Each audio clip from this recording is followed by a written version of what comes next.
Hi friends, എല്ലാവർക്കും നെജു വ്ളോഗ്സിലേക്ക് സ്വാഗതം. ഇന്ന് നമുക്ക് കുറച്ച് ചക്ക കിട്ടിയേക്ക് നമുക്കതൊന്ന് പൊയിങ്ങെടുത്താലോ. അപ്പോൾ രാത്രിയാണ് ഞാൻ ചക്ക കൊണ്ടുപോകുന്നത്. അപ്പോൾ ഞാൻ വെക്കുന്നില്ല, രാവിലെ വെക്കാനാണ് വിചാരിക്കുന്നത്. പക്ഷേ ഇതുപോലെ ചോളാക്കി വെച്ചതായതുകൊണ്ട് ഇത് പുളിച്ചു പോവും. അതുകൊണ്ട് ഞാനിത് ചെറുതായിട്ട് അരിഞ്ഞ് ഒരു പാത്രത്തിൽ ഫ്രിഡ്ജിൽ വെക്കുകയാണ്. അപ്പോൾ പിന്നെ ഇത് പുളിയൊന്നും വെക്കൂല, രാവിലെ എടുത്ത് നമുക്ക് വേഗം പൊയിങ്ങെടുക്കാമല്ലോ വിചാരിച്ച്. അപ്പോൾ ചക്കക്കുരു കുറച്ചധികം ഞാൻ ഇടുന്നുണ്ട്. ചക്കക്കുരു ഇട്ടില്ലെങ്കിൽ ചക്ക പിണങ്ങും. പിന്നെ അടുത്ത വർഷം ആ പ്ലാവുമ്മേൽ ചക്ക ഉണ്ടാവില്ല എന്നാണ് പറയൽ. അതുകൊണ്ട് ഞാൻ നല്ലോണം ചക്കക്കുരു ഇട്ടിക്കേ. അപ്പോൾ രാവിലെ ഞാനിതാ വേഗം ഫ്രിഡ്ജിൽ നിന്ന് തണുപ്പ് പോകാൻ വേണ്ടിയിട്ട് ചക്ക അരിഞ്ഞെടുത്ത് കഴുകി ഞാൻ പുഴുങ്ങാൻ വേണ്ടിയിട്ട് ഒരു ചെമ്പിലേക്ക് ഇട്ട് കൊടുക്കുന്നുണ്ട്.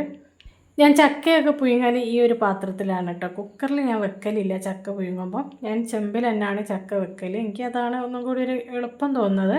അപ്പോൾ ഞാനിതാ ഇതിൽ ചക്ക ഫുള്ള് ഇട്ടിട്ട് ആവശ്യത്തിന് കുറച്ച് മഞ്ഞൾപ്പൊടിയും ആവശ്യത്തിനുള്ള ഉപ്പും ചേർത്ത് കുറച്ചധികം വെള്ളം ഒഴിക്കുന്നുണ്ട്. അപ്പോൾ ചക്ക നല്ല ഡ്രൈ ആയി നിൽക്കും പോലെ തോന്നിയിട്ട് കുറച്ചധികം വെള്ളം ഒഴിച്ചിട്ടുണ്ട്. എന്നിട്ട് ഞാൻ ഇതാ സാധാ അടുപ്പിൽ വെച്ച് അടച്ച് വെക്കുകയാണ്. അപ്പോൾ നല്ലോണം തീ കത്തിക്കണം, അല്ലെങ്കിൽ ചക്ക വാടിപ്പോവും.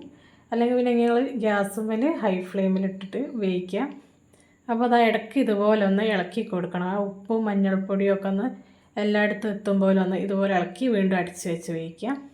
ഇനി നമുക്ക് അരപ്പ് തയ്യാറാക്കണം. ഞാൻ 2-3 പച്ചമുളക്, വലിയ ജീരകം, കുറച്ച് കറിവേപ്പില, കുറച്ച് വെളുത്തുള്ളി, പിന്നെ ചെറിയുള്ളി, തേങ്ങ, ഇത്രയും കൂടി ഞാൻ മിക്സിയുടെ ജാറിലിട്ടിട്ട് ഒന്ന് അരച്ചെടുക്കുന്നുണ്ട്. ഇത് അരയ്ക്കുന്ന സമയത്ത് നിങ്ങൾക്ക് കുരുമുളക് വേണമെങ്കിൽ ഇട്ട് കൊടുക്കട്ടോ. ഞാനിപ്പോൾ എൻ്റെ അടുത്ത് ഇല്ലാത്തതുകൊണ്ടാണ് ഞാൻ കുരുമുളക് ഇടാത്തത്. സാധാരണ ഞാൻ കുരുമുളകും കൂടി ചേർത്തിട്ടാണ് അരച്ചെടുക്കൽ. അപ്പോൾ ഒരു പ്രത്യേക ഒരു ടേസ്റ്റ് ഉണ്ടാവും.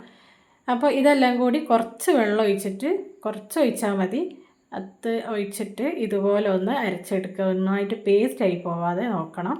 അപ്പോഴേക്കും നമ്മൾ ചക്ക ഇവിടെ വെന്തിട്ടുണ്ട്.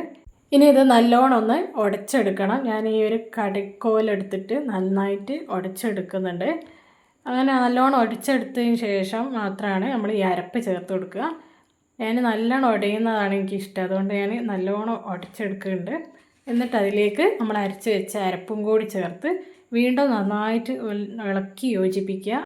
ആ തേങ്ങയൊക്കെ നല്ലോണം എല്ലായിടത്തും എത്തും പോലെ നന്നായിട്ട് യോജിപ്പിക്കുക. ഈ സമയത്ത് ഇതിൽ വെള്ളമൊന്നും ചേർത്ത് കൊടുക്കരുത്. ഇതുപോലെ ഒരു പുഴുക്ക് രൂപത്തിലാണ് വേണ്ടത്. അപ്പം പിന്നെ വെള്ളം ചേർക്കാതെ ഇത് നല്ലോണം മിക്സ് ചെയ്തെടുക്കുക.